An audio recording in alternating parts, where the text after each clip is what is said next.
Ecology is not an academic subject, ecology is the basis of our existence. We as a generation of people have this responsibility that in the next 10-15 years' time, at least at the policy level, all the right things happen. But fundamentally, the most important thing is human beings have lost connection with what is life and everything that nourishes life and sustains life around us. This is the disaster we are manifesting in.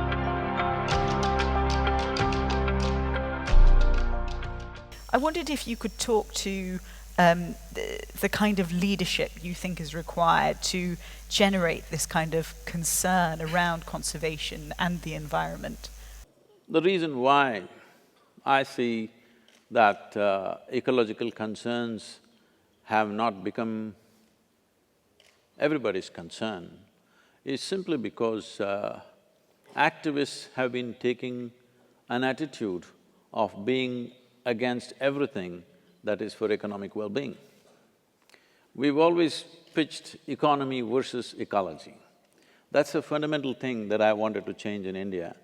I actually said this I am officiating the marriage between economy and ecology, because these two things can't go against each other, there is no way to do it. You have to go together. I think that is the basic message that needs to go, that we need not destroy businesses, we just have to transform businesses. And the necessary time, room and policy support is needed to transform businesses. Ecological sustainability is mostly understood as pollution coming from cities or industries or whatever. But what is missed is, the biggest disaster on the planet is actually agriculture. It's the degradation of soil which is the real issue. Everything else can be attended to and reversed in a matter of few decades. The degradation of soil across the planet is not something that you can turn back, it will take 50 to 100 years. There are only two ways to regenerate the soil. One thing is the leaves from the trees and the animal waste and the human waste. Well, the trees are gone long time ago. The next thing is the animal waste. Without animals, you cannot enrich the soil, you cannot enrich the soil with bags of fertilizer. And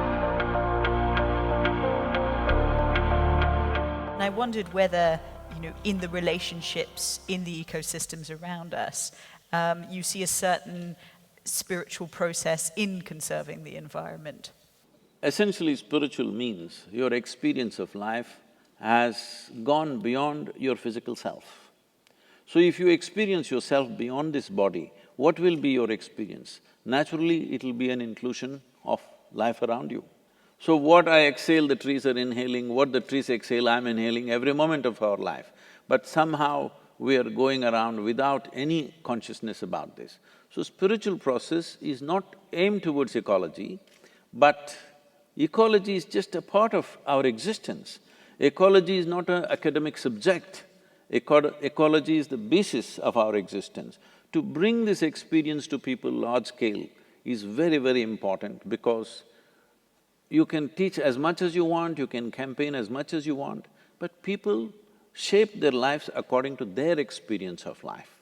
Especially those people who hold positions of responsibility and power, who can make a difference in the world, their experience of life has to become much more inclusive than the way it is right now. I must tell you a little example. A few years ago, almost after 27 years, I did not go back to my hometown. I mean, I go back to meet my family, but never did any programs there because I wanted to be little anonymous in my town. Well, which didn't work out. About 10-12 years ago, they insisted I must do a program. I did a program, so everybody turned up, all my schoolmates, my school teachers, my college teachers, all kinds of people that I knew for a long time. So my English teacher at the end of the program came and hugged me, and she said, now I know why you didn't let me teach Robert Frost. I said, ma'am, why would I not let you teach Robert Frost? I like Frost. I even went to his place and I have, in his own voice, recital of poetries. I said, why would I not let you teach? She said, don't you remember? And she reminded me. What happened was, we were always studying English poets, and she's introducing American poetry to us. And she came and she started reading, she introduced Robert Frost, saying he's a great poet. And the first poem she started off, "Woods are lovely, dark and deep." I said, "Stop it.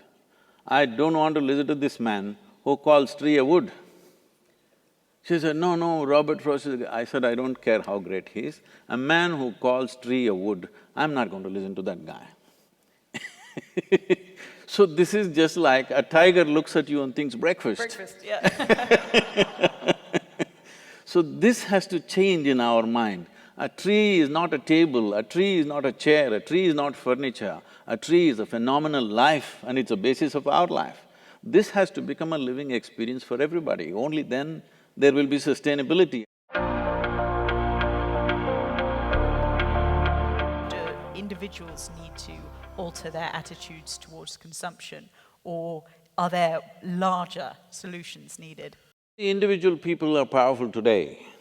One thing is there is social media, they can do a lot of work. Sitting at home, they need not go anywhere, they can impact the world in many ways. Apart from that, most nations on the planet are democracies. If the citizens do not manifest this and make it very clear, a democratically elected government will not do anything, they will do populistic things. We are willing to sacrifice a few conveniences for a larger and a long-term good. If we do not express that, no government will make any policy. Governments move at their own pace. You do not expect a huge, massive cargo carrier to just make a U-turn like that. I'm very clear on this. I'm just looking for a 1-degree turn. If you make a 1-degree turn and hold it, there will be a U-turn. And you mentioned this morning that you also managed to bring together bits of the Indian government who'd never met before. The different ministries, there is water management ministry, there is irrigation ministry, there is rural development ministry, there's agricultural ministry, but they never meet. So we got them to meet for the first time and look at what they could do together. That's what made a huge difference. And now the Planning Commission or the Niti Aayog, as it is called today, sent out a notification to all the 28 states that this Rally for Rivers policy is the official policy you must implement. Many states have already taken it up. In some we are directly participating, rest we are consulting.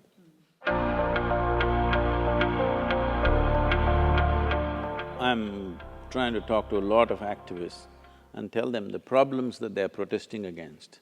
First, can you find a solution? Look through that. If you can find a solution, suggest the solution rather than just protesting against a problem.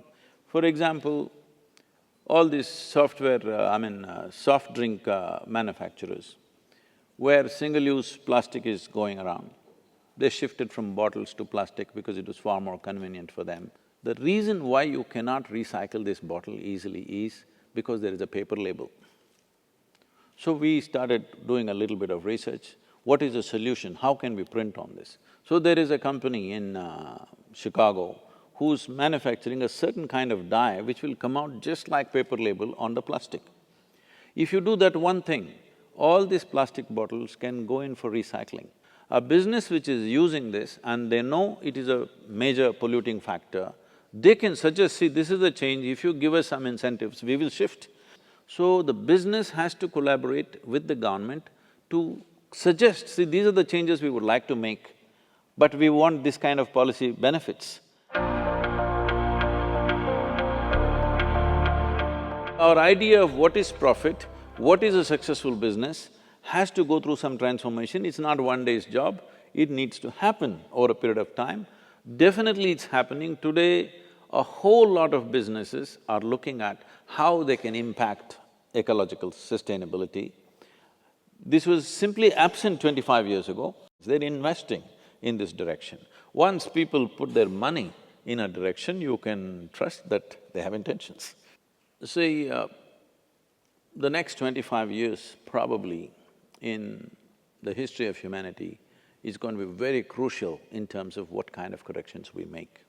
If we take care of the soil, rivers, forests, agriculture, human health, everything will be taken care of. If we turn this around in the next 10 to 15 years, if we do all the right things in the next 10 to 15 years, I believe in 30 to 40 years, major change will happen in a positive way. But let's say we leave it for another 25 to 30 years and then try to turn it around, in my estimate, it will take 100 to 150 years to turn it around, because we are crossing a certain line. After you cross that line, turning it back is going to be so much more difficult. So, we as a generation of people have this responsibility that in the next 10-15 years' time, at least at the policy level, all the right things happen.